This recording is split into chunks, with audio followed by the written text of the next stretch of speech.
días. Ánimo.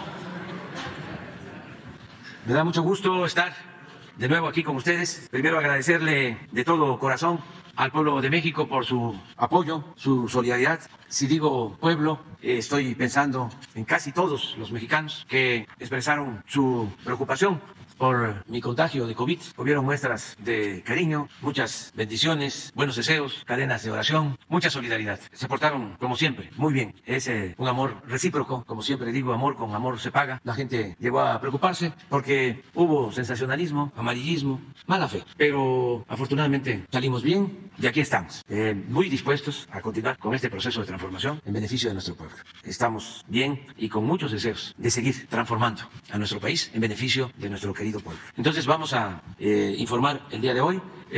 Quise que se aclarara bien, porque también ha habido mucha especulación sobre la venta del avión presidencial. Ya nuestros adversarios nos están culpando a nosotros, ya dándole la vuelta, ¿no? Como si yo hubiese comprado el avión, como si yo hubiese usado el avión, como si yo fuese el responsable de ese despropósito de comprar un avión de lujo, carísimo, para pequeños faraones. Entonces vamos a aclarar. Lo que hicimos fue vender ese avión que ni siquiera se podía usar en México, porque era para volar 5 horas en promedio, porque si se volaba menos tiempo, se dañaba, se afectaba. Era para ir a Europa en 10 horas, sin recarga de combustible. Podríamos haber comprado un avión más pequeño, para ir a Oaxaca, para ir a Hermosillo, para ir a Tijuana, para ir a Mérida, pero no era recomendable técnicamente utilizar ese avión para ir a Guadalajara o para ir a Monterrey. El avión es para viajes largos, además costosísimo, contrario a lo que debe ser un gobierno austero. No puede haber gobierno rico con pueblo pobre. Y es una parte, nada más, pero que muestra cómo era el estilo de gobernar, lo que todavía defienden nuestros adversarios, nuestros opositores, los que quisieran que regresara a ese estilo de gobierno, los que hablan de que estamos destruyendo el país porque estamos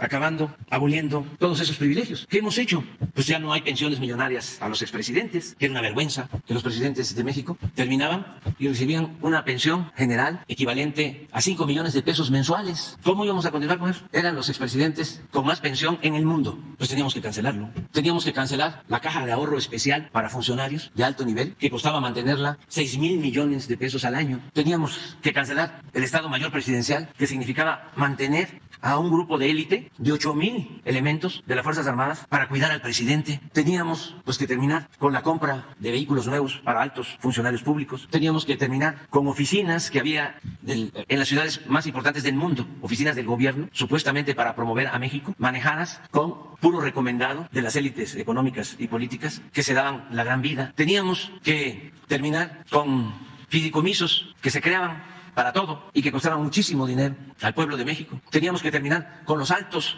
salarios para la burocracia dorada y todavía falta. Ahora están en plantón en el Senado legisladores porque están defendiendo uno de estos organismos buenos para nada que se crearon solo para simular de que se combatía la corrupción, para engañar al pueblo, de que había transparencia y que todo era limpio, cuando sabemos perfectamente de que durante todo el periodo neoliberal, mientras existió ese organismo, se cometieron grandes atracos, saquearon al país impunemente. Nunca ese organismo de la transparencia se dio cuenta de que García Luna y sus socios estaban comprando bienes millonarios en México y en el extranjero. Nunca se dieron cuenta de eso. Nunca se dieron cuenta de que en todas las privatizaciones se obtenían beneficios para una élite que al privatizar los reclusorios cobraban 5,000 pesos diarios por cada recluso, por cada preso, quienes administraban los reclusorios, hubiese o no persona recluida. Era una cuota. Y todavía faltan muchas cosas. Están también inconformes por la reforma al CONACYT. ¿Por qué? Porque el dinero del pueblo, el dinero del presupuesto, se utilizaba para financiar a las grandes empresas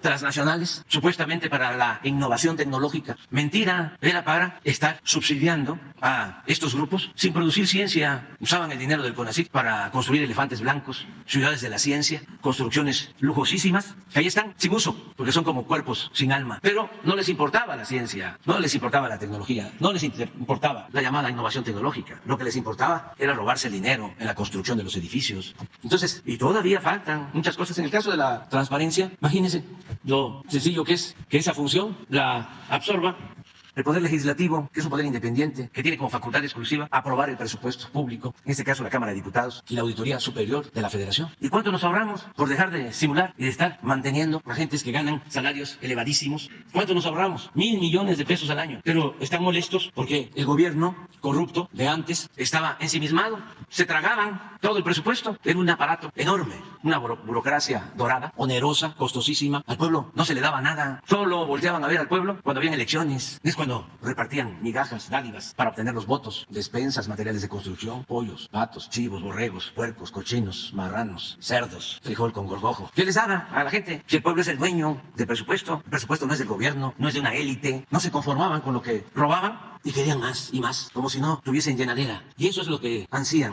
eso es lo que les molesta. Pero no vamos a dar ni un paso atrás, ni siquiera para tomar impulso.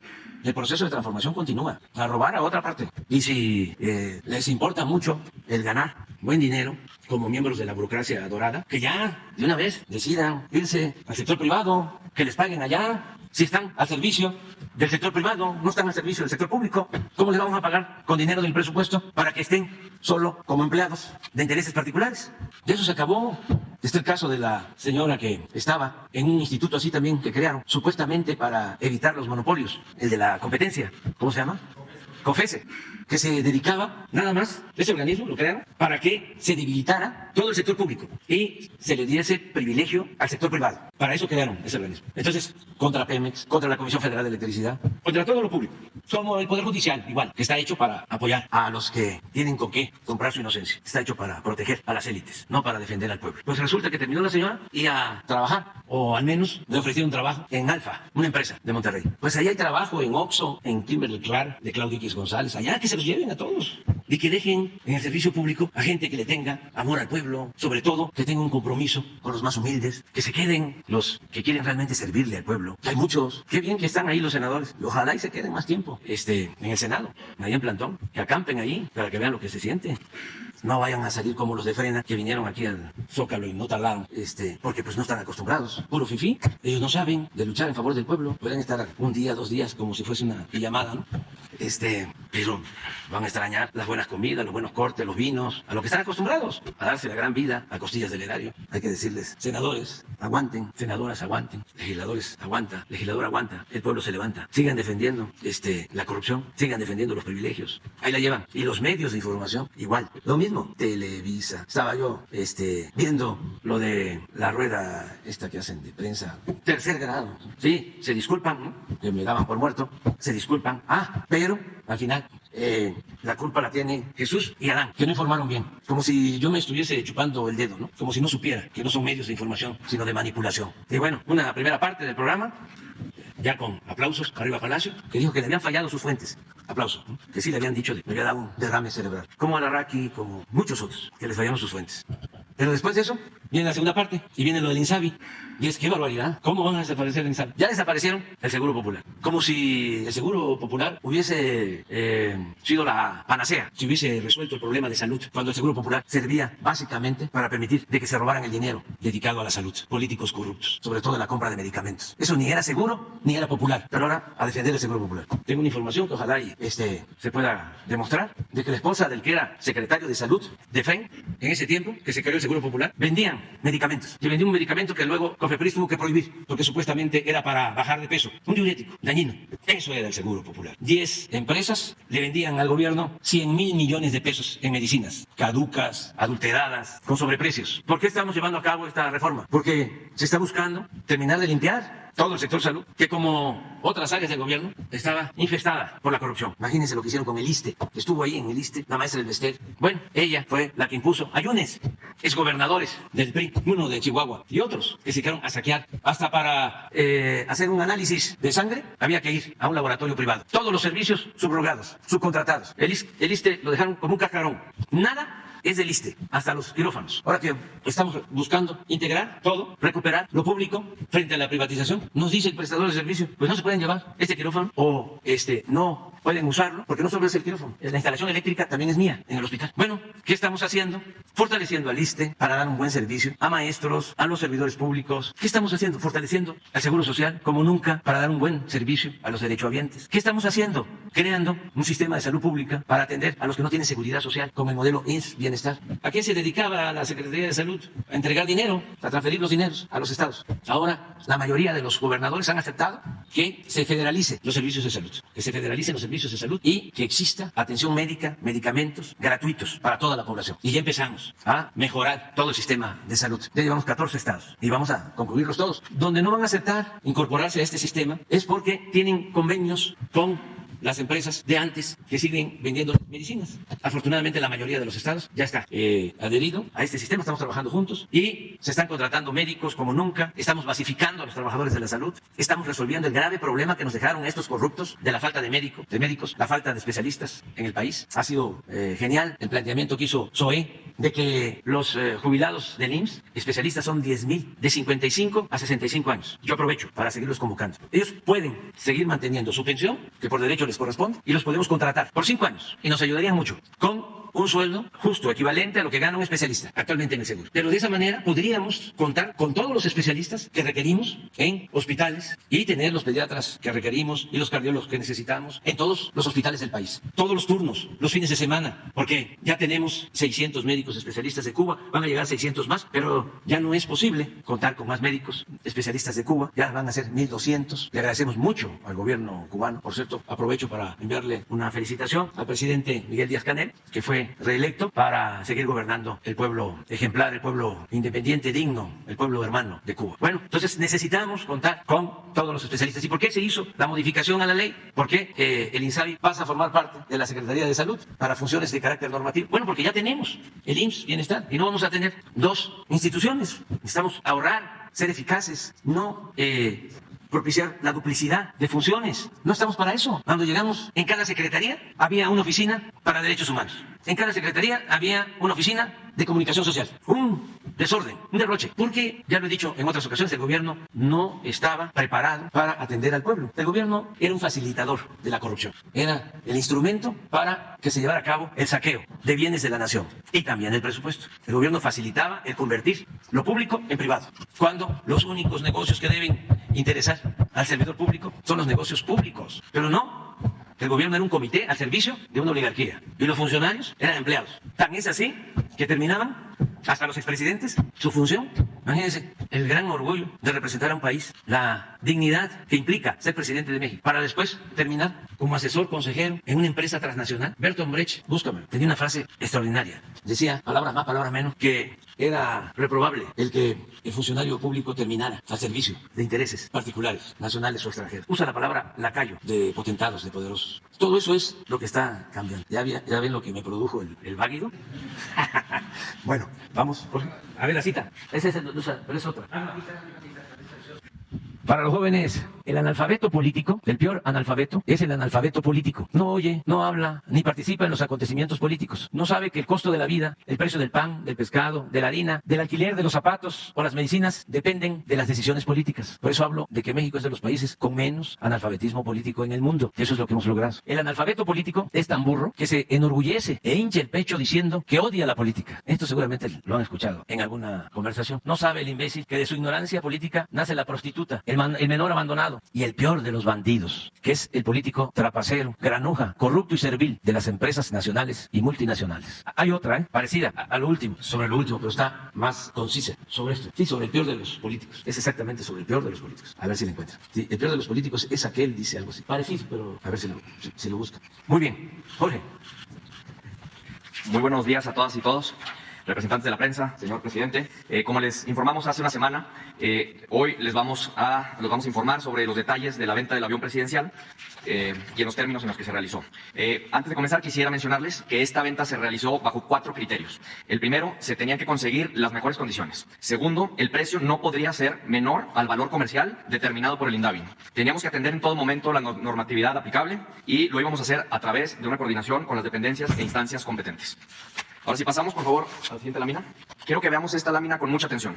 Información general del avión. Se hizo para 80 pasajeros. Este avión, como saben, es el 787 Dreamliner. Normalmente se utiliza para más de 270 pasajeros. El avión fue fabricado en 2010, fue adquirido en 2012 por la administración del presidente Felipe Calderón y fue para uso del Ejecutivo en la administración del presidente Enrique Peña Nieto. Tiene 1,759 horas de vuelo y, como saben, fue un avión que se equipó para uso ejecutivo con muchos lujos. Es importante ver a detalle cuánto fue el costo del avión. Del lado izquierdo podemos ver el costo en pesos, 2,931 millones de pesos. Y del lado derecho podemos ver con el tipo de cambio en ese momento que el costo del avión fue de 217 millones de dólares. Ahora, ¿qué incluye este costo del avión? Primero, el avión por sí solo costó 114.61 millones de dólares, solamente el avión.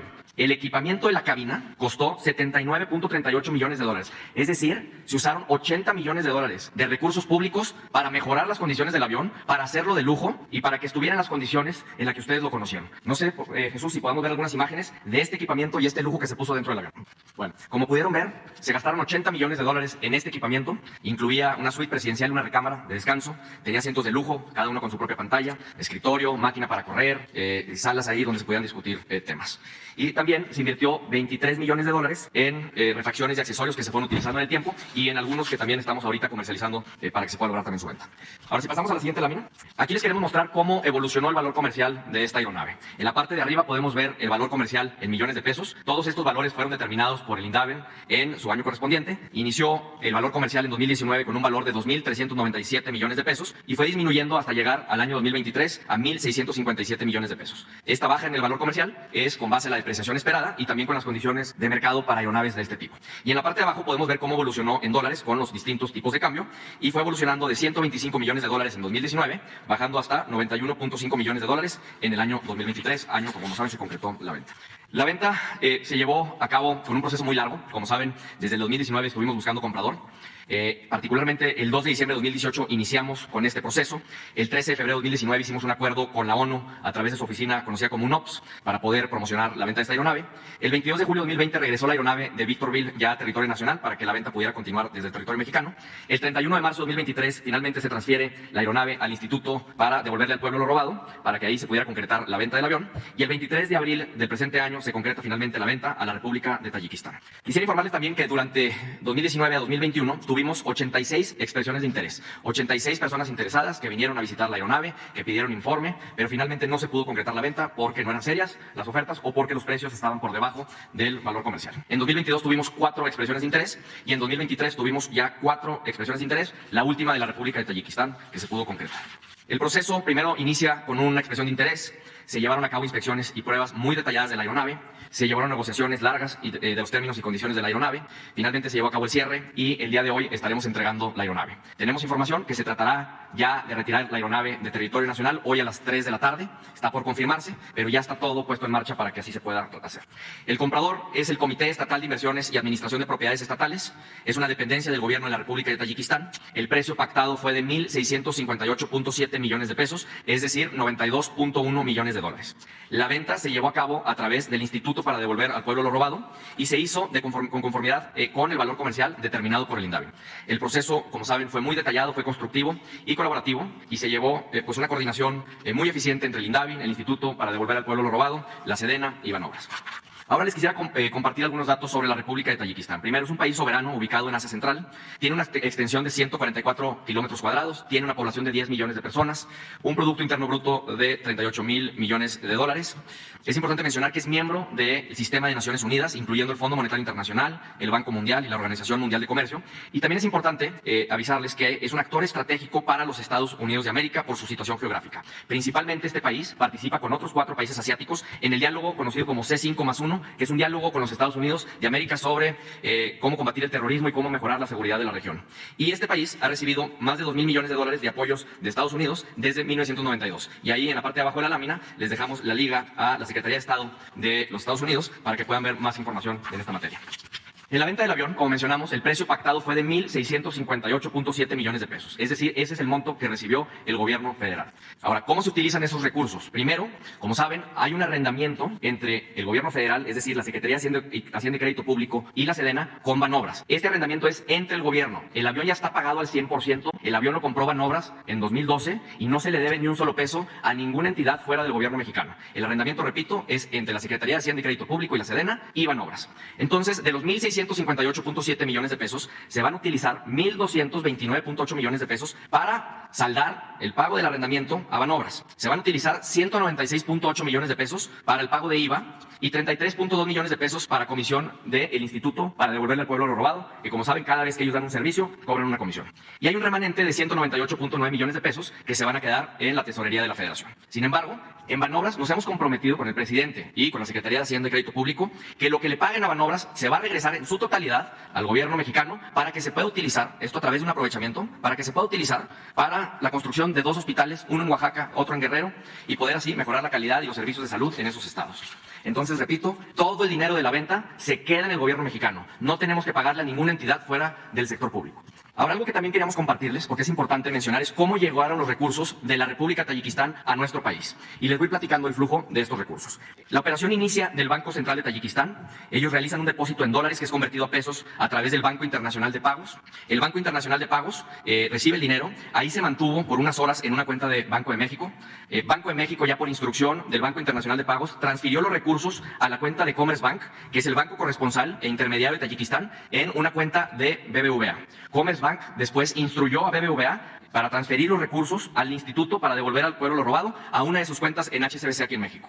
A su vez, el instituto para devolver al pueblo lo robado retuvo su comisión y transfirió el recurso correspondiente a Banobras para liquidar el arrendamiento que mencioné en la lámina anterior. Banobras aplicó estos recursos en sus cuentas para liquidar el arrendamiento que teníamos en Banobras con el gobierno mexicano y vamos a transferir los remanentes a la TESOFE. Asimismo, la Secretaría de Hacienda y Crédito Público, a través de un aprovechamiento, va a disponer del resto de los recursos que se pagaron con este arrendamiento y se los va a transferir a la Sedena para que la Sedena pueda construir estos 2 hospitales en los que nos hemos comprometido. Y la Sedena, una vez terminado la construcción de estos 2 hospitales, se los va a transferir al IMSS Bienestar en Guerrero y Oaxaca para que sean operados por esa dependencia. Ahora, ¿cuáles son los beneficios de esta aeronave? Haber mantenido esta aeronave solamente representaba mayores gastos. Primero, para el gobierno mexicano, para el gobierno federal, representó haberlo vendido 336 millones de pesos de ahorro en intereses en el pago del arrendamiento con Banobras. Asimismo, hacia adelante va a representar un ahorro de al menos 135 millones de pesos por año en gastos de operación y mantenimiento, ya que no se va a utilizar para el Ejecutivo Federal. Asimismo, esto nos permite tener mayor liquidez para el sector salud, para poder darle un mejor servicio a todas y todos los mexicanos. Y, finalmente, esta venta nos ayuda a cumplir con las políticas de austeridad que se han implementado en este gobierno. Ahora, el esfuerzo de venta de aeronaves de uso ejecutivo no solamente fue con la venta del avión presidencial, también tuvimos la oportunidad en estos últimos 4 años de vender otras aeronaves. Pasamos a la siguiente lámina, por favor.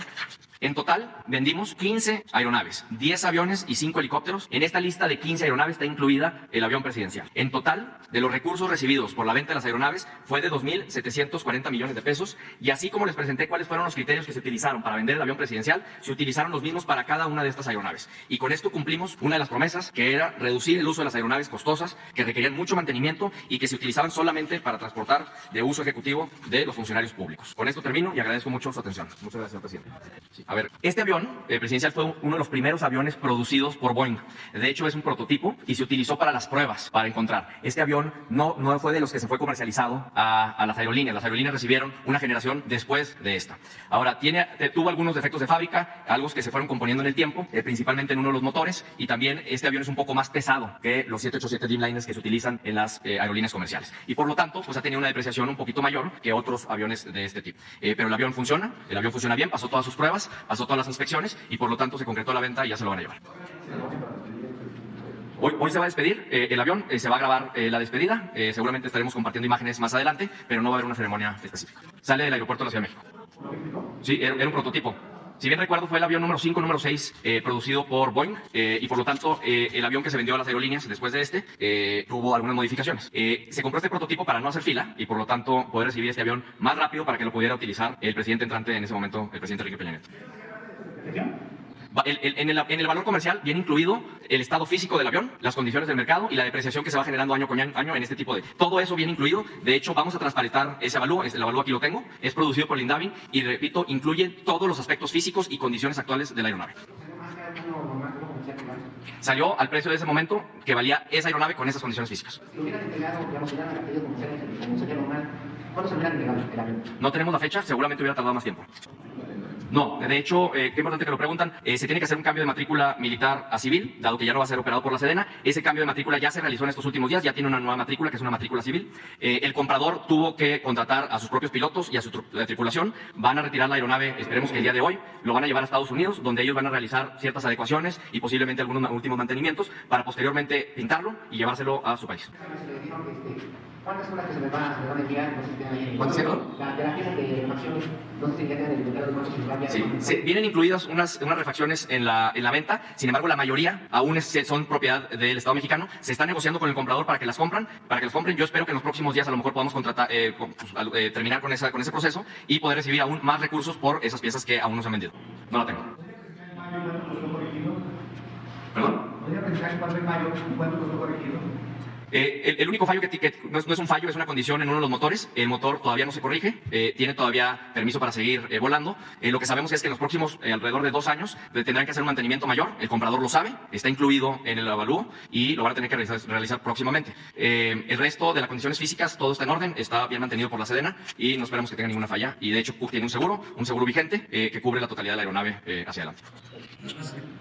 Sobre lo mismo para llegar, los de Reforma, que son manipuladores por excelencia, ya estaban sacando una nota, o ya sacaron una nota, a ver si la pones, de que estaban detrás los rusos, detrás de la compra. Me acuerdo cuando estábamos en campaña y el vocero del bloque conservador, ¿cómo se llama este señor de Copelas o Cuello? Lozano, dijo que a mí me estaban financiando los rusos y que ya hasta no era yo Andrés Manuel, sino Andrés Manuelovich. Y entonces estaba en Veracruz, recuerdo. A ver si consigues por ahí el video que grabé cuando Andrés Manuelovich, sí, en el malecón, ¿sí? Este señor Lozano, que sigue, ¿no? Igual, no ha cambiado, ni cambiará, dijo Montefilippo. Pero igual, los del Reforma, porque pues es la misma corriente de pensamiento, son iguales, eso no, son como el avión presidencial, esos sí están hechos en serio. Y entonces el Reforma sacó de que estaban detrás los rusos y que Estados Unidos iba a poner el grito en el cielo y que ya íbamos a ver lo que nos esperaba. No cabe duda de que ese periódico, no sé si de manera oficial, pero de manera oficiosa, es pro-estadounidense, defiende y apoya a las agencias del gobierno de Estados Unidos, aparte de ser el vocero principal de los conservadores, el panfleto del conservadurismo. Miren la nota del Reforma. ¿Puede haber algo más turbio que los corruptos que impulsan a Reforma? No hay en México nada más turbio que lo que defiende Reforma. Lo puedo probar, técnica, científicamente. Y hay una señora, creo que póngase, este es en la campaña. Estaba yo en el malecón, ahí en el Emporio, desayunando. Y un día antes, este señor Lozano había declarado de que me estaban financiando los rusos, mi campaña. Porque es increíble el grado de desfachatez, el cretinismo de esta gente. Lo que hizo Riva Palacio, ofrezco disculpas, me fallaron mis fuentes, y ya. Yo le digo a Televisa que ya no siga contratando a gente sin ética, sin moral, que realmente informen, que no manipulen. Nunca van a cambiar si continúan así, nunca. Cada vez se van a alejar más del pueblo. No van a salir de la decadencia en que se encuentran. No solo Televisa, la mayoría de los medios de información convencionales. Si no actúan con profesionalismo, con objetividad, con honestidad, si no se dedican a informar y hacen a un lado la manipulación. Porque dicen, no somos nosotros, dicen los directivos de Televisa o los directivos de las empresas de comunicación. Esa es la libertad que tienen los conductores. Ah, sí. Primero, voy a empezar a ver si encuentro al tonto que se los crea, ¿no? Que ellos no tienen nada que ver. Primero. Pero segundo, aceptando sin conceder de que ellos son ajenos a la línea editorial, a lo que se difunde. ¿Por qué no cuidan? Y tienen periodistas profesionales, objetivos, que difundan la verdad y no la mentira. Porque todos ellos, todos, están dedicados a calumniarnos. En Televisa, la mayoría de todos los medios, radios, periódicos, con honrosas excepciones, pero en Televisa no veo a nadie. Si acaso, algunos que son más prudentes, que se quedan callados, o que de repente tienen destellos de objetividad y de sentido común, como el día que vi este foro y que Denise, que me confundo, Merkel, hizo ahí una observación, acotó de que ante un vacío de información no se tenía por qué inventar, no había derecho para calumniar. Si no había información, había que esperar, no adelantarse a llenar ese vacío con infamias. Eso no tiene nada que ver con el periodismo serio. Entonces, pero me acuerdo de esto, porque así está Reforma. En el puerto de Veracruz, antes de iniciar nuestra gira, vamos a Oñalca, vamos a Medellín, vamos a Mario Fabio Altamirano, pero estoy también aprovechando el tiempo, esperando que emerja el submarino ruso de Surda, dirían en mi pueblo, porque me trae el oro de Moscú. Ya ven que el vocero de Peña y de Mitz habló de que están metidos los del gobierno ruso. Ya soy Andrés Manuelovich. Ahora ya vivo del oro de Moscú. Cuando la verdad es que vivo del oro, pero de Palenque, un oro que tengo en el Palenque. Bueno, pues vámonos. Primera fila. No. Primera fila. Buenos días, señor presidente. Les saluda Francisco Vízar de Código Libre.mx. Hacerle algunas preguntas respecto a la situación relacionada a su estado de salud, señor presidente. ¿Qué indicaciones le ha dado el médico, los médicos que le atienden para evitar más sobresaltos en su salud? Y, señor presidente, ¿cree que las corcholatas estuvieron a la altura mientras usted estuvo convaleciente por COVID-19? Y esto en su actuar políticamente hablando. Y también saber por qué el secretario de Gobernación refirió o mintió y dio otros datos sobre su estado de salud. ¿Qué era lo que no querían que se supiera y por qué permitir estas especulaciones? Pues es lo mismo, utilizar cualquier información de cualquier tipo para mentir. Los medios de información, estos sensacionalistas, vendidos o alquilados a la oligarquía, que porque dijo que no me había yo desmayado transitoriamente como sucedió, ya entonces mintió. ¿Qué ocultaban? De veras que no es que tengan mucha imaginación, es solo eso. Es que están muy tóxicos. Yo lamento que se lleguen a esos extremos. No se le puede desear la muerte a nadie.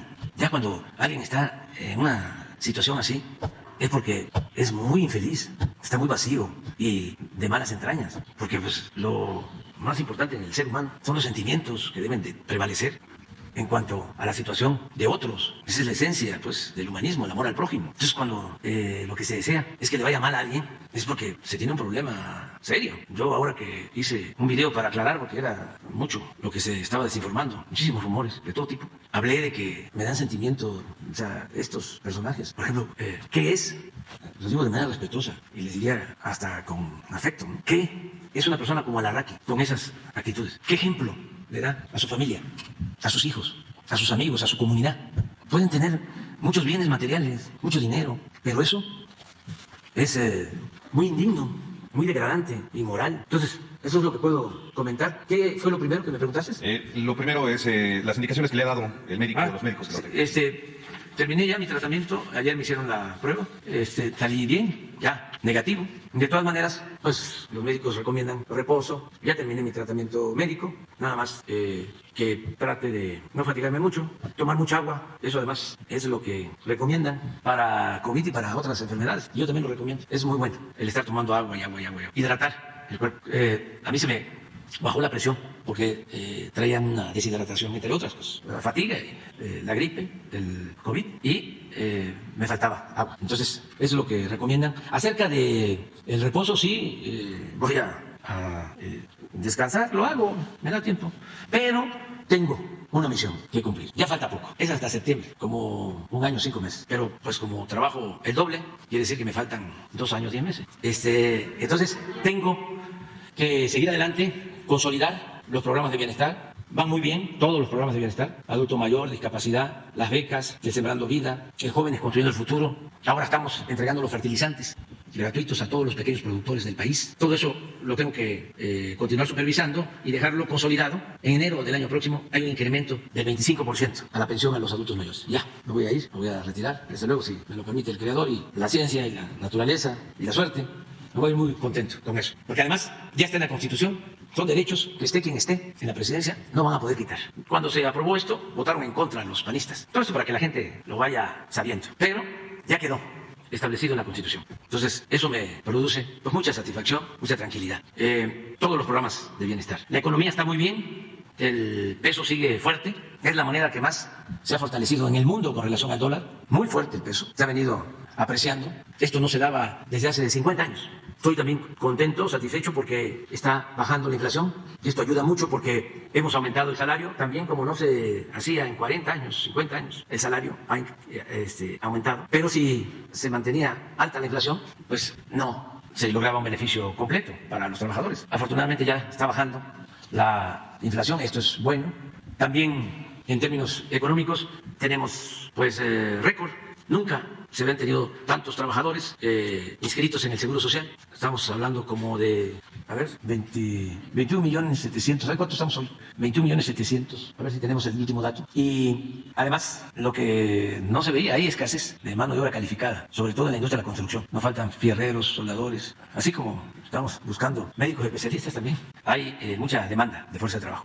Entonces, no, este fin de semana no. No, porque no necesariamente, porque lo que voy a hacer es ponerme al corriente porque tenía unas reuniones programadas y las voy a hacer hoy, mañana y pasado con el gabinete, con los distintos grupos del gabinete, o sea, para seguir evaluando, porque bueno, necesitamos terminar de construir presas. Queremos dejar 100.000 hectáreas de riego cuando termine, en septiembre. 100.000 hectáreas de riego. Y vamos a continuar trabajando con el fortalecimiento de la Comisión Federal de Electricidad a concretar la operación que se hizo con Iberdrola para que la Comisión Federal genere más energía eléctrica. Estamos construyendo también nuevas plantas de generación de energía eléctrica. Estamos por decidir si vamos a invertir en la construcción de plantas solares, de parques eólicos en el Istmo. En el caso de Pemex vamos bastante bien recuperando la producción. Se están rehabilitando las refinerías y el año próximo queremos ser autosuficientes en producción de combustibles. Tenemos como tarea lo de salud. No va a ser como Dinamarca, va a ser mejor que Dinamarca, el sistema de salud pública del país. En el caso educativo, vamos a seguir apoyando con las becas, rehabilitando los planteles educativos. Ya casi terminamos de elaborar los nuevos contenidos de los libros de texto que se van a utilizar en el próximo ciclo escolar. Y también vamos a apoyar a maestras y a maestros. Tengo precisamente una reunión este fin de semana para hacer un análisis sobre el manejo de sueldos para servidores públicos, con el propósito de mejorar los sueldos de servidores públicos, de médicos, de enfermeras, de maestras, maestros y de todos los servidores públicos del gobierno. Así estamos, 21 millones. Es lo más alto. Es lo más alto en la historia. Sigue llegando inversión extranjera, siguen invirtiendo en México. En fin, tenemos pendientes. Pues imagínense, el propósito es que el tramo del Tren Maya, la obra civil, las vías, estaciones de Mérida, de Tella a Cancún, se termine en lo básico en julio de este año. Este fin de semana no salgo, pero el próximo sí, voy para allá otra vez. Al Tren Maya. Eso julio. Agosto queremos terminar de Mérida a Campeche. Septiembre de Campeche a Escárcega. Octubre de Palenque a Escárcega. Noviembre de Cancún a Tulum. Y diciembre de Tulum a Chetumal, a Calakmul y a Escárcega. Y en diciembre también, ya una vez que cerremos, 1.554 kilómetros, en diciembre inauguramos el nuevo aeropuerto internacional de Tulum, Quintana Roo. Entonces, tengo trabajo para continuar adelante. Además, vamos a seguir capoteando el vendaval porque están desesperados nuestros adversarios y cada vez van a haber más ataques. Pero hay que seguir la filosofía de Calimán, serenidad y paciencia. No enojarse, porque entonces sí se enferma uno con menos posibilidades de salir adelante. El que se enoja, sí se puede enfermar más. El COVID se quita, eso no es problema. Ya se ha avanzado mucho también. Ya no es muy fuerte, se tienen los medicamentos, dura poco. De todas maneras, hay que cuidarse, hay que estar atento, cuidarse. Ahora es menos también contagioso, porque yo me reuní con varios funcionarios y afortunadamente no hubo contagio. Antes era más contagioso. De todas formas hay que tener paciencia. Finalmente, señor presidente, ¿qué mensaje directo le manda usted al Senado de la República para poder destrabar o terminar esta discusión sobre el espacio que hace falta para ocupar en el Instituto Nacional de Acceso a la Información Pública? Pues miren, se debe de entender de que son dos proyectos distintos y contrapuestos de nación. Que así sucede en todas las democracias. Y que el bloque conservador pues tiene su proyecto y nosotros tenemos el nuestro. Entonces nosotros sostenemos que ese instituto de la transparencia no sirve para nada, que lo crearon para simular de que se combatía la corrupción cuando nunca hicieron nada, nunca han hecho nada realmente para combatir la corrupción. ¿Cuándo ha habido más corrupción en México? Pues en el tiempo que ha estado descontando lo nuestro ese instituto. Aquí me pasaría todo el día explicando toda la corrupción que ha habido y cómo ellos, ganando sueldos elevadísimos y supuestamente interesados en que se transparentaran los bienes de los funcionarios, nunca encontraron nada irregular, que no tenían, ahora sí que de oficio, sin necesidad de esperar a que les llegara una solicitud, que revisar el patrimonio de García Luna. ¿Por qué no lo hicieron? ¿Por qué no se revisó el patrimonio de los que saquearon al país? No, pues decirles, ya no queremos alcahuetes, ya no queremos gente que se alquile de alcahuete. No, porque ellos lo que hacían básicamente era legalizar, legitimar el robo. Es como el encargado de dar fe de que todo está normal, limpio. Son corruptos porque cobran un sueldo para permitir la corrupción, son cómplices de la corrupción. Entonces, ¿cómo se resuelve? Como lo estoy planteando, que la Auditoría Superior de la Federación, que pertenece a un poder independiente, que es el Poder Legislativo, se haga cargo de esa función de la transparencia y que ese organismo desaparezca y que basta ya de estar simulando. ¿Cómo van a estar cobrando sueldos elevadísimos? Que no se olvide que el presupuesto es dinero del pueblo, es una especie de empleomanía, pero de pedigrí, es una especie de burocracia dorada. ¿Cómo que sueldos de 140, 150 mil pesos? ¿Cómo? 1.000 millones de pesos al año. ¿Cuánto es lo que se ejerce de presupuesto en Presidencia de la República? 500 millones para la Presidencia de la República, por la austeridad. Cuando estaba el licenciado Peña, el último año, 13.600 millones. Ahora, 500 millones. Ya estaba lloviendo. Se vendieron aviones que utilizaban los funcionarios públicos. Helicópteros, los utilizaban hasta para ir a jugar golf. ¿Cuándo denunciaron eso los de transparencia? Bueno, vendemos aviones, helicópteros, 2.700 millones. Pues es todo lo que ha costado mantener a la Presidencia de la República en 5 años. Es igual. O sea, lo que hemos ejercido aquí en 5 años. Es lo que obtuvimos vendiendo esos aviones. Pero además, estamos hablando de la venta de los aviones. Imagínense el mantenimiento de esos aviones. En el último viaje que hizo el presidente Peña en ese avión, creo que a Argentina o a Colombia, solo, ¿a dónde fue el último? Argentina, solo en servicio de Internet se gastaron 7 millones de pesos. A ver, 7 millones de pesos. Aún cuando algunas líneas de aquí se pasan. Imagínense cuántos boletos de avión se pueden comprar con 7 millones de pesos para ir a todo el país. Yo creo que eso es, 7 millones es lo que yo debo de gastar en un año en los boletos de avión con quienes viajo. Sí, y lo peor de todo es que lo veían normal, porque a esos extremos habían llegado a considerar de que eso era normal, porque además era, a como te ven, te tratan. Sí. Llegas a Washington, haciendo escala, como fui a entrevistarme una vez con el presidente Trump, y ahora sí ya fui en viaje directo, pero la primera vez hice escala en Atlanta, pues entonces ya no me iban a tratar igual. Pues cómo no, me trataron muy bien, con mucho respeto, y la última vez que fui, igual, con mucho respeto. ¿Y cuántos fuimos? Pues me acuerdo que Daniel Azaf y Marcelo, creo que la primera vez la secretaria de Economía, por lo del tratado, 5, de un vuelo de escala a Washington. Ni siquiera en primera clase, ni sin ningún problema. Entonces entraron los del servicio secreto a decirme que si quería yo salir primero.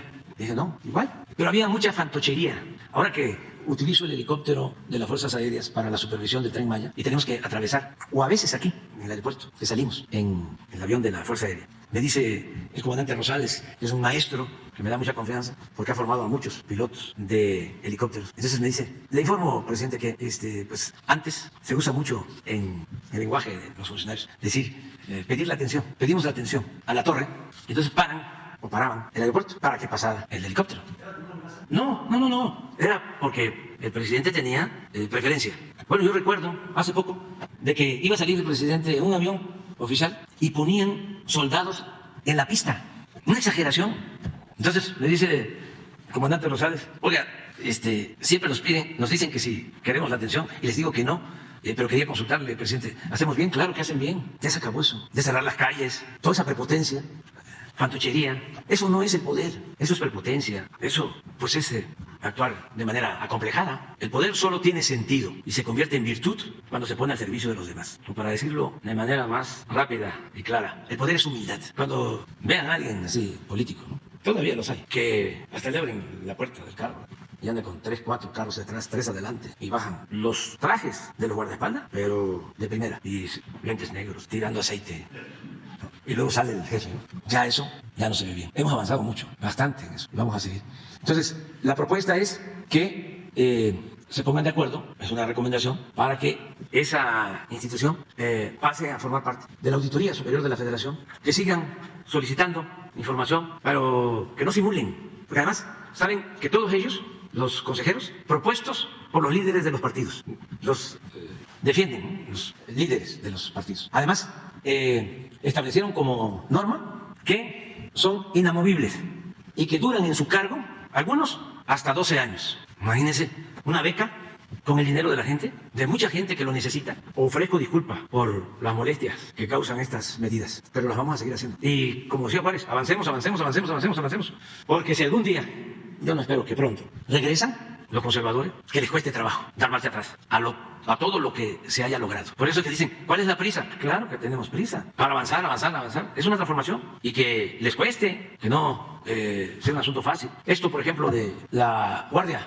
Nacional, la Guardia Civil, Guardia Nacional. Vamos a seguir. Es importantísimo mantener esta institución y que dependa de la Secretaría de la Defensa. Y si voy a enviar la iniciativa de reforma constitucional, una vez que pase la elección, que ya esté integrado el nuevo Congreso, vuelvo a mandar la iniciativa de reforma constitucional para que la Guardia Nacional forme parte de la Secretaría de la Defensa. Porque de lo contrario va a terminar echada a perder como la Policía Federal. Entonces, ahora me consultó la secretaria de Seguridad de que había unas manifestaciones en la Suprema Corte y que pedían protección de la Guardia Nacional, los ministros de la Corte. Y claro, aunque en estos casos ayuda mucho el gobierno de la ciudad, la Policía de la Ciudad de México, pero para que no quedara duda, se les informó que iba a estar también presente la Guardia Nacional. Es una institución para proteger a los ciudadanos. Entonces, ¿por qué piden la Guardia Nacional? Primero, porque ya existe. Segundo, porque saben que son elementos preparados, profesionales. Tercero, porque son suficientes. Son 130,000. Y cuarto, porque fueron formados en las escuelas de la Secretaría de la Defensa. Sin embargo, negaron la posibilidad de que dependiera de la Secretaría de la Defensa, de que fuese arropada, cubierta, protegida por dos instituciones que son fundamentales del Estado mexicano, la Secretaría de la Defensa y la Secretaría de Marina. Y no fue una decisión jurídica, ni fue el que se iba a militarizar el país. Ellos lo saben. Fue una decisión política, más que nada politiquera. Vamos a decir, estamos en contra. Por eso, en el caso de los senadores, ojalá y logren un acuerdo en ese sentido. Pero yo le diría a los legisladores que no están de acuerdo con ese instituto, les diría que coincidimos con esa postura y que no titubeen. Se trata de defender los bienes del pueblo. Que reformen esa institución, mejor dicho, que la desaparezcan y que esa función se le encarguen a la Auditoría Superior de la Federación y que se ahorren 1,000 millones de pesos. Que no sigan fomentando el derroche, los gastos superfluos, los privilegios. ¿No tienes la estructura de esa institución? Así. Van a ver la araña administrativa, van a ver el organigrama y que me diga la gente, el pueblo, si ha tenido un beneficio de esta institución. Aún con toda la propaganda a favor de esa institución, de los medios de información o de los medios de manipulación, que la defienden y la defienden y la defienden porque se defienden entre ellos, pues, porque es una red de complicidades, de componendas. No, es más que nada para simular que se combatía la corrupción. Es el que estuviésemos volteando todos hacia allá y por aquí atrás estuviesen saqueando, que no volteáramos a ver por acá, sino que estuviésemos contentos. Ya hay un instituto para la transparencia. No se preocupen, esténse tranquilos. Ellos van a cuidar. Ya no va a haber gente como García Luna. Ya no van a saquear, no van a robar, porque ya tenemos estos organismos. Pues son parte de lo mismo. Es parte de lo mismo. Al otro día vino aquí una compañera periodista, no sé si sea cierto, y empezó a defender lo mismo. Así, al estilo Reforma. Estos periodistas que los echaron a perder durante el periodo neoliberal, jóvenes, pues. Y vino aquí, no sé cuál era el tema, así, transparencia, o CONACYT, o espionaje, ¿sí? Imagínense, el espionaje, que ahora les preocupa mucho, ¿no? Cuando había un narcoestado, ¿para qué hablamos más? Y ahora, pero resultó, no sé si sea cierto, que esa periodista que se fue a trabajar, o que estaba trabajando, creo que en una revista que se llama Animal Político, sí, esa revista cobraba aquí, cuando llegamos. O sea, le pagaba a Peña Nieto. Mejor dicho, el gobierno. No, el pueblo. Pues le daban dinero. ¿Con qué? ¿Por qué? No, pero estoy hablando de la revista durante el gobierno de Calderón y de Peña. O sea, como Nexos, como Letras Libres, como la mayoría de los medios. Bueno, pero me sorprendió porque resulta, y busca ahí en la red, que viene aquí, ¿no? Y muy cuestionadora. Y en las redes es un poco como lo que pasó con esto de que el INE no se toca, ¿no? Y terminó el del INE trabajando de locutor con otra finísima persona, Loret de Mola.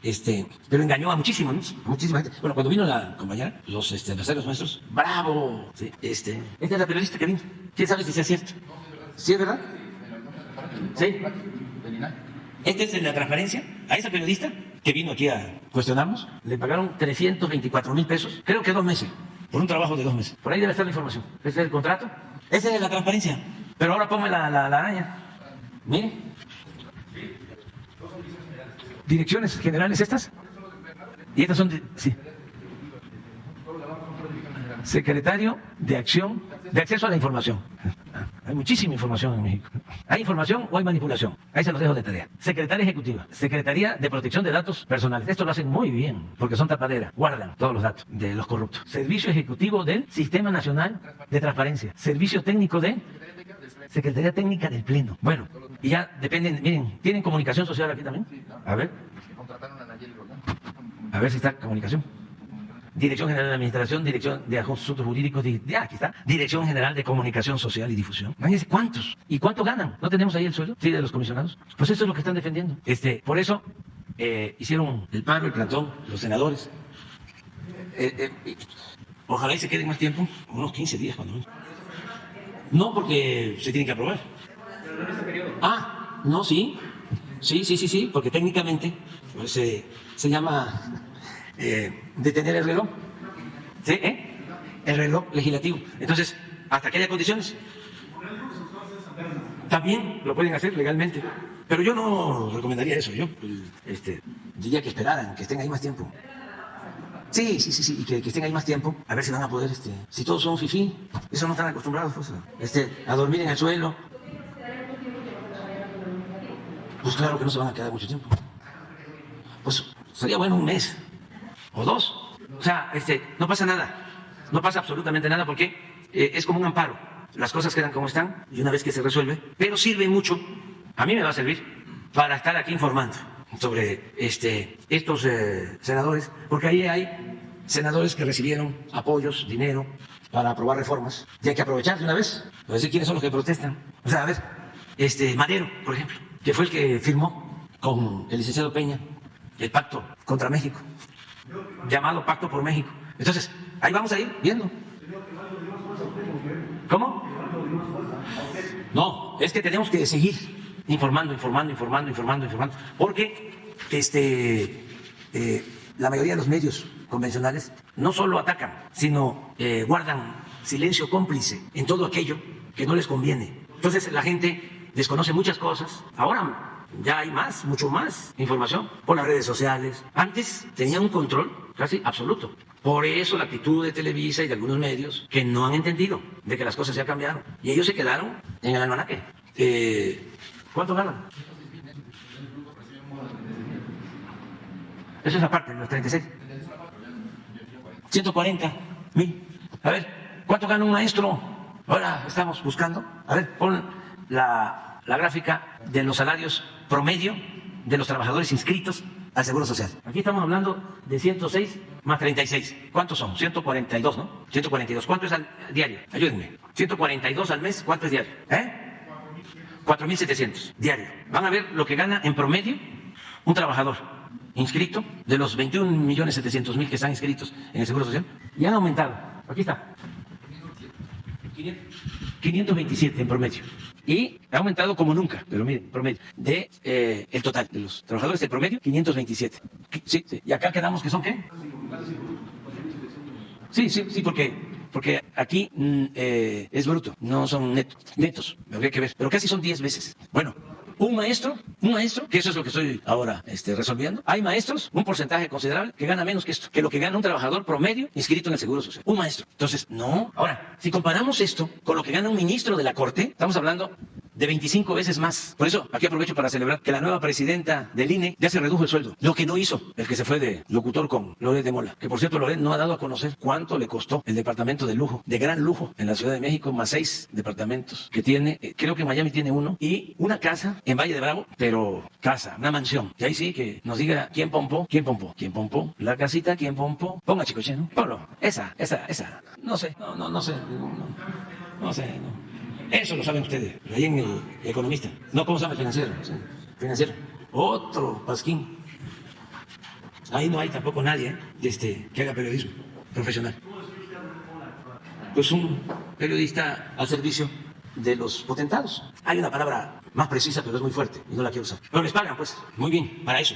Les pagan para golpear. Son, trabajadores a sueldo o periodistas a sueldo para lanzarse siempre en contra de quienes se oponen a la corrupción. Él es un defensor de la corrupción, del grupo de corruptos que se sentían dueños de México. Entonces, para hacer esa función, les pagan bien. Entonces, si tienen algo de habilidad en su oratoria, si se saben expresar, aunque también es más la imagen, ya, en el caso de la televisión, desde hace tiempo, porque leen, no son capaces de improvisar, tienen el llamado teleprompter, entonces en apariencia están improvisando, pero no, están leyendo, son lectores de noticias, entonces la gente que los ve, pues no se da cuenta porque son pantallas transparentes. Una vez era yo jefe de gobierno y me invitaron a una reunión con el presidente Fox en el aeropuerto, cuando iban a ampliar o a crear la línea, la terminal 2, y estábamos haciendo un salón, y yo estaba junto, ahí en una fila, en la primera fila, y junto estaba el secretario de Marina, y entonces estaba hablando Fox, pero estaba leyendo el texto, sí son unas pantallitas, y ahí le van pasando a uno, es como si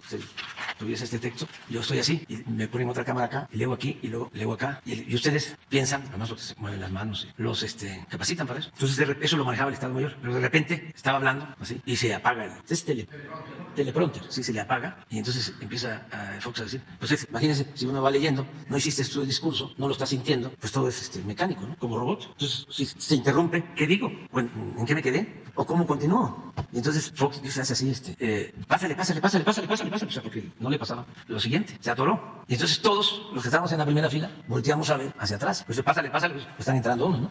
Entonces, volteamos a ver y no. Y entonces le digo al almirante que estaba conmigo ahí, que estaba junto a mí, ¿lo que pasó? No, es que falló el teleprompter. Ah, digo, ¿qué es eso? Entonces ahí ya me enteré de que leen, y habían unos, ¿no?, que eran maestros y los capacitan, entonces mueven las manos. Entonces el que está viendo la televisión, pues se queda con la idea de que qué hombre tan inteligente, ¿no? Cómo improvisa, cuánta congruencia, no se equivoca, es profundo el contenido, nada, no repite, nada, pues está leyendo. A ver, vámonos con Chicoche.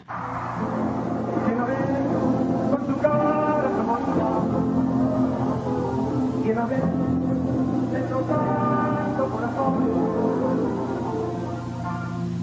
¡Hazme la voz!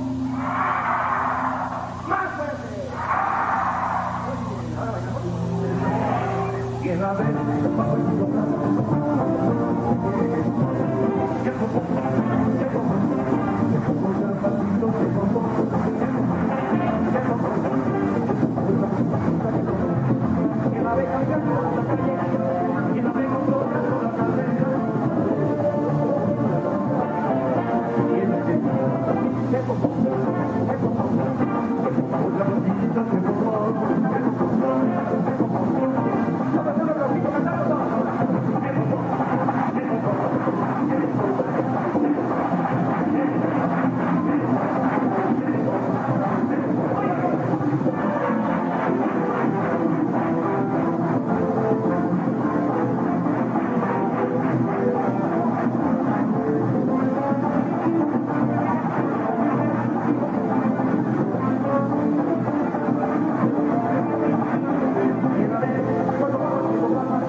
Che tenía una vena artística única, porque especial. Su familia se dedicaba precisamente al periodismo. Era sobrino de don Regino Fernández Yergo, de los periodistas como José Pajés Yergo. Don Regino entrevistó a Villa, y esa es una entrevista histórica porque lo entrevista antes de que asesinen a Villa, y ahí hablan de la sucesión presidencial. Es interesante. Y él era muy buen músico. Yo lo conocí de joven, cuando empezaba en Tabasco, allá por finales de los 60 del siglo pasado. Yo creo que tendría ahora como 80, 85 años. A ver cuándo nació. Falleció hace como 10 años o más, como 15 o 20. Yo recuerdo que estuvo cuando la primera campaña de nosotros por la gobernatura, en el 88, en el 89, sí. Y era relativamente joven, ¿no? O sea, cuando fallece. ¿Cuándo nació? Entonces, ¿40 qué? ¿43? Digo, 83, ¿no? No, sí, 43, era relativamente joven. Pero ahora tendría 78. Sí, 78, no era grande. No, pero muy bueno, Chicoche. Era el músico más famoso y más querido en todo el sureste, en todo. Sureste, en el Istmo, el sur de Veracruz, Chiapas, Campeche, Quintana Roo, desde luego Tabasco, pero también acá, en el centro del país, Chicoche. Bueno, adelante. Gracias, presidente. Buenos días a todos. Armando Gama del 11. Preguntarle, presidente, su opinión respecto a esta ruta que se ha trazado el día de ayer para lograr un acuerdo reparatorio entre Pemex, entre la UIF y los abogados del exdirector de Pemex, Emilio Lozoya, por el caso de corrupción de agronitrogenados y Odebrecht. Preguntarle justamente si esta cifra que se maneja de más de $10 millones es justa, básicamente. Bueno, yo he sostenido que independientemente de la detención o el que permanezcan en la cárcel quienes cometen estos delitos, lo más importante es que devuelvan lo que sustrajeron, que reparen el daño. Un poco lo que se hizo en Estados Unidos de recoger los bienes, el dinero del que fue tesorero en Coahuila, que fueron, creo que 1,000, ¿qué? ¿Cuánto es lo que van a devolver los estadounidenses, el gobierno de Estados Unidos? Casi 5,000 millones. O sea, porque eso va a la Fiscalía.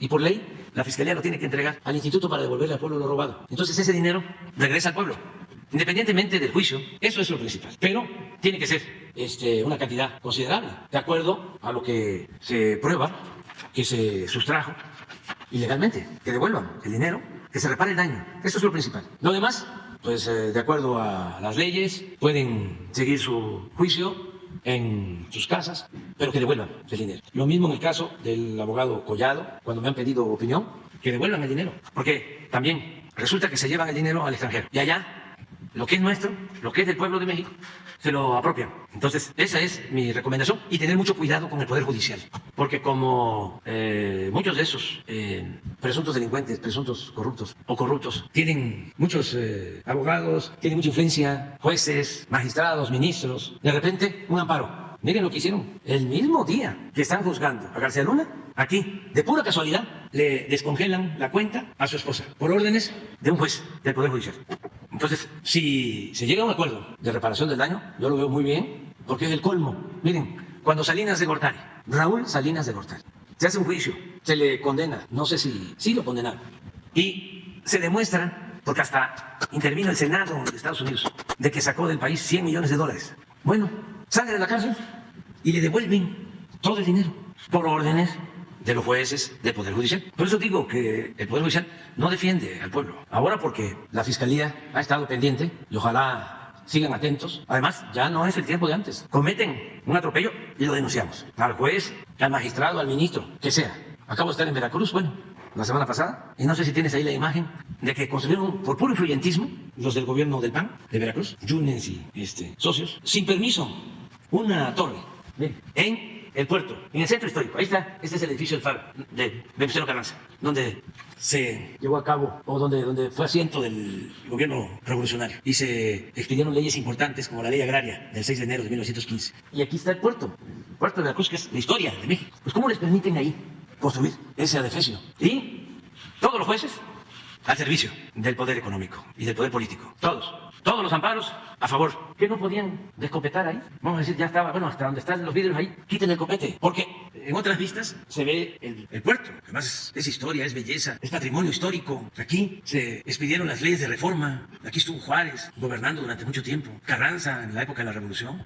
Aquí, hace 91 años, se defendió a la patria de la invasión estadounidense de 1914. Entonces, el gobernador de Veracruz tomó la decisión de presentar una denuncia en contra del juez. Y yo lo considero correcto, adecuado. Porque si no, pues ¿cuándo se va a acabar la corrupción? Entonces, todos los permisos, todos. Incluso sin el permiso de antropología, de historia, nada. Que porque está supuestamente fuera de lo que se considera centro histórico.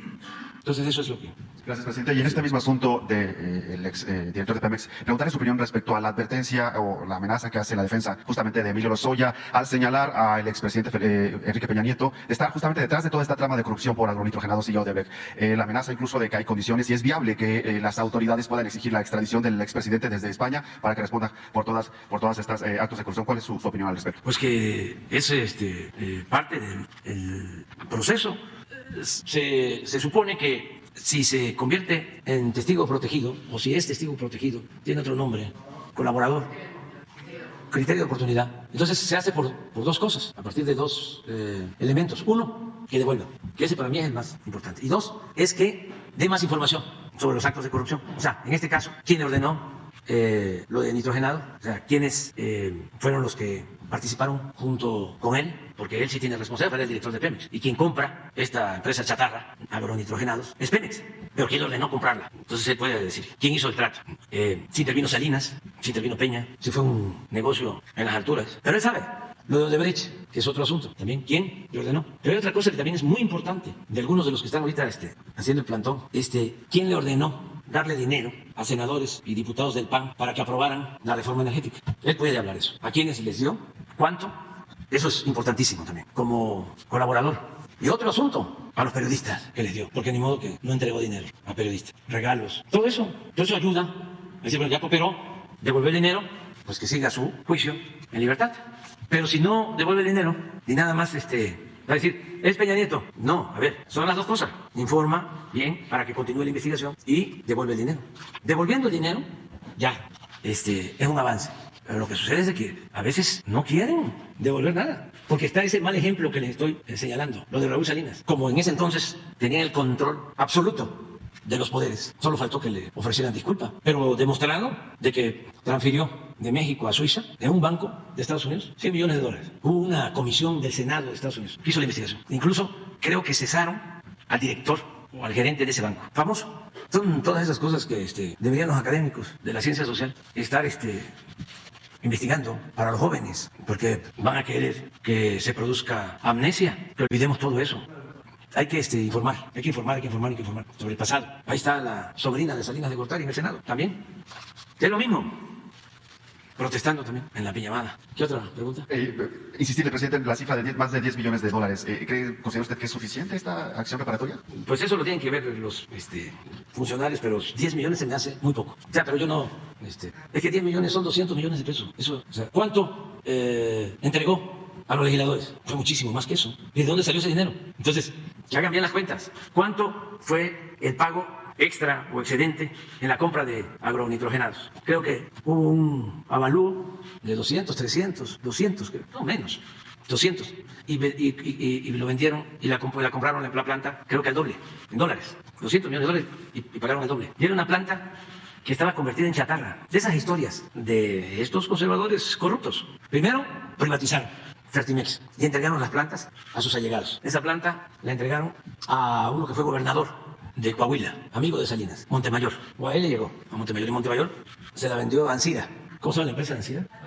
Altos Hornos. Ya Salinas se les había entregado Altos Hornos, que era de la Nación. Salinas les entregó Altos Hornos. Bueno, esta es otra operación adicional. Le llega a Ansira y considera que no era negocio y la deja ahí, la planta de Fertimex, que era pública. Pasa el tiempo, yo creo que como 10 años o 15, y ya casi convertida en chatarra, en el Pacto por México, donde participa el senador que estaba ahora en la llamada, Madero, y otros más, deciden comprar la planta que les iba a servir para producir fertilizantes y entregar los fertilizantes a los campesinos. Entonces, hacen todo el enjuague, un avalúo, y luego pagan más, y adicionaron los 400 o 500 millones de dólares que pagan por esa planta chatarra, que valía cuando muchos 50 millones, y pagaron 400. Pero además le invierten para rehabilitarla otros 500 millones de dólares. Entonces llegamos y no estaba funcionando, nos tocó echarla a funcionar. O sea, imagínense algo no hablemos de 50 millones, hablemos de 100 millones, bien pagados, que termina costando 1,000.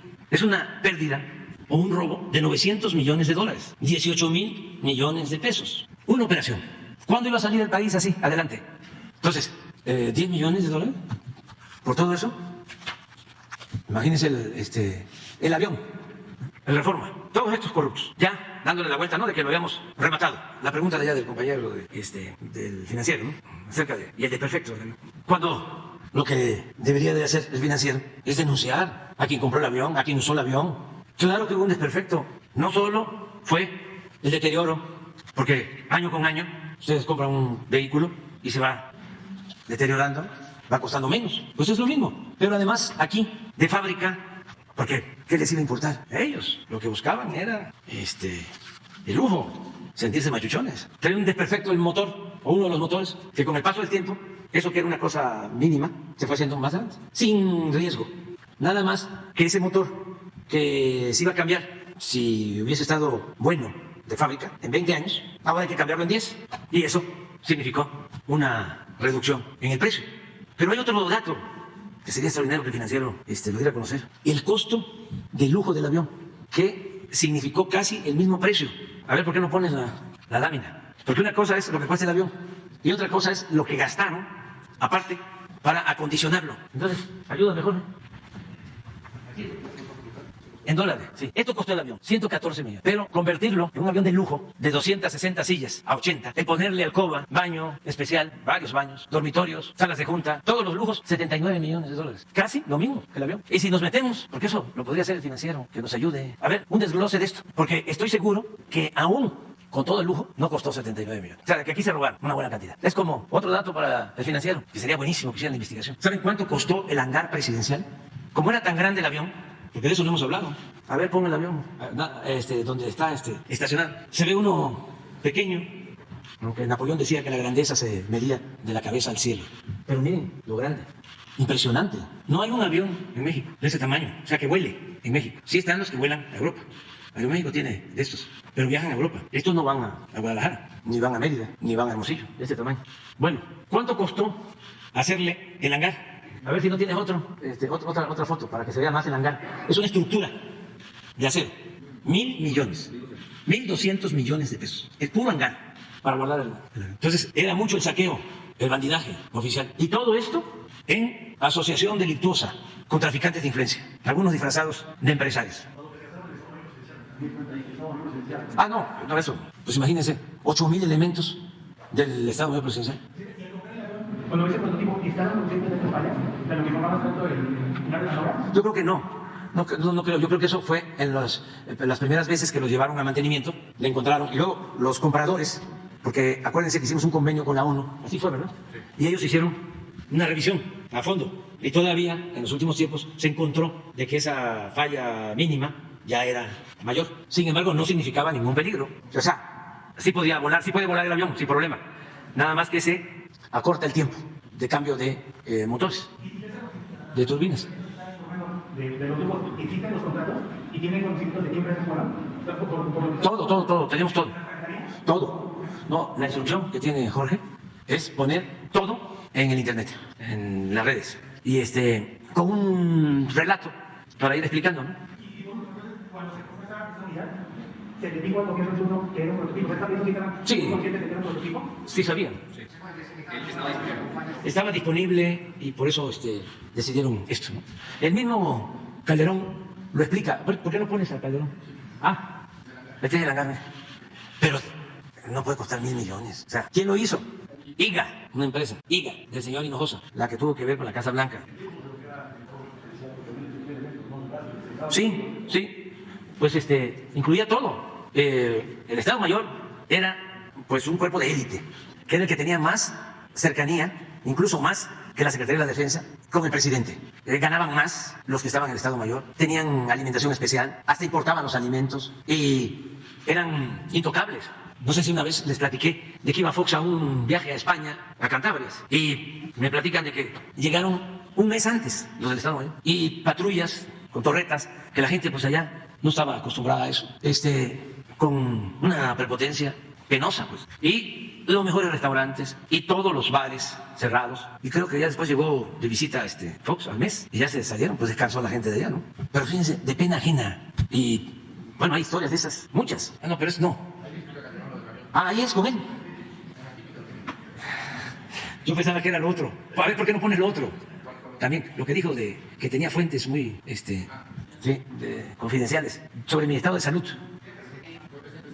A ver, póngale el avión y luego pones ese otro, para que vean. Y es un llamado, primero a él y a quienes actúan como él, de que se moderen. Es de sabios cambiar de opinión. Y es importante saber rectificar, no caer en la autocomplacencia. Porque el que cae en la autocomplacencia y no sabe rectificar es como el que está en un pantano y sigue caminando y se sigue hundiendo y no sale. Entonces, es un llamado a él, respetuoso, amistoso, por su bien, por el bien de su familia, por el bien de sus amigos. Y también un llamado a quienes se dejan engañar, manipular. Y suele pasar porque a él no lo ven los campesinos, a él no lo ven los obreros, a él no lo ven los maestros, no lo ven las enfermeras, no lo ve la clase media baja ni la clase popular. No, lo ven ciertos sectores de clase media alta que incluso presumen de que están bien informados. Pues les digo, no se dejen, porque les chorean mucho. Imagínense a todos los que engañaron con el INE, no se toca. Porque unos, sí, por intereses económicos, por mantener privilegios económicos, otros por mantener privilegios políticos, pero mucha gente, nada más, porque quiere figurar y los acarrean, los manipulan. Eso es muy del pensamiento conservador. A ver, vamos a ver qué dices, Calderón. Sí. Compraste el avión. Sí, el avión presidencial. Y te voy a decir porque primero. No, porque estaba muy jodido, yo sé. No, ya. Y muy viejo, sí. No solo eso, era un avión que tenía por lo menos, yo creo que 30 años. Sí. Y le fallaban cosas, man. Mira, por ejemplo, había un asiento enfrente del asiento donde yo iba, de espaldas y del lado derecho del pasillo. Había un asiento que despegaba el avión y se recorría. Y yo cada vez que bajaba, oiga, capitán, ahí le encargo, arreglen el asiento. No, sí, siempre para la próxima. Y al siguiente, entonces yo le decía al pasajero que iba ahí, mira, me dicen que es lo único que le falla al avión, así que no ¿cómo vas a saber, no? Aparte el aire acondicionado no funciona. El avión era incapaz de volar sobre ningún océano. Tenías que ir a las Baleares o a Canadá o a sí, es cierto. Pero olvídate de eso, que es un tema de comunidad en comunidad. Sí. El avión se volvió algo peligroso. Y cuando se muere, como fue mi caso, se muere tu mano derecha de uno de tus mejores amigos, el secretario de Gobernación, un accidente aéreo. Y dices, esto es muy raro, pero de ánimo, ya pasó y contra todo. Y 2 años después, se muere otro secretario de Gobernación, tu mano derecha política, también un accidente aéreo. Y dices, yo no puedo jugar con México para que un día el presidente de la República se le caiga en ese avión, que es una cafetera. Y entonces me preguntan, me insistían mucho, y vamos a buscar un avión. Entonces viene una oportunidad, porque también en eso puede haber corrupción. Claro, ¿verdad? Muchos dicen, ni cero, incluso aunque la maneje el ejército, que manejó la compra ahí, no puede haber posibilidad de 1 milímetro de corrupción. Entonces le encargué a Pepe Mít, que era el secretario de Hacienda, y encuentro una oportunidad. Aeroméxico anuncia la compra de una flotilla de 50 aviones, entre otros como 15 o 16 Dreamliners, que era este tipo de avión, que es un avión que además ahorra enormemente en combustible, es el más eficiente y más económico en mantenimiento, es el que, en fin, una serie de características tecnológicas muy, muy convenientes. Entonces, dentro de esa flotilla que iba a comprar Aeroméxico, dice que nos consigan en todo caso una oferta de flotilla, ¿no? O sea, como en las lecherías de Conazupo, ¿no? Mete la cubeta y al mecate y a ver cómo no. Claro. Y así fue. Y todavía nos llegaron con un precio que pues era adecuado para la flotilla, pero era caro, pues mejor no.